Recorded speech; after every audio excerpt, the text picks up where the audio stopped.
السلام علیکم۔ اب ہم دیکھنے جا رہے ہیں رضیہ سلطانہ کے بارے میں کہ رضیہ سلطانہ کون تھی، کتنے سالوں تک حکومت رہی ان کی۔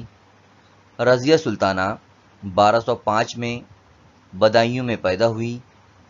یہ پہلی مسلم خاتون حکمراں تھیں۔ رضیہ سلطانہ سلطان شمس الدین التمش کی بیٹی تھی۔ رضیہ سلطانہ نے 1231 اور 1232 میں دہلی کا انتظام سنبھالا، جب التمش گوالیار مہم میں مصروف تھے۔ یہ شکار بھی کرتی اور جنگ کی قیادت بھی۔ اس نے راجپوتوں پر قابو پانے کے لیے مہم کو انجام دیا اور اپنی سلطنت میں امن و امان قائم کیا۔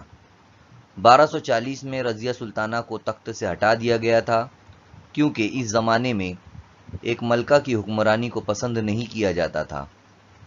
4 سال سے بھی کم عرصے تک حکومت کرنے کے بعد اس کے سوتیلے بھائی بہرام کے ہاتھوں شکست ہوئی اور اس کے فوراً بعد اسے مار دیا گیا۔ تو یہاں پر یہ مختصر سی معلومات تھی رضیہ سلطانہ کے بارے میں۔ اللہ حافظ۔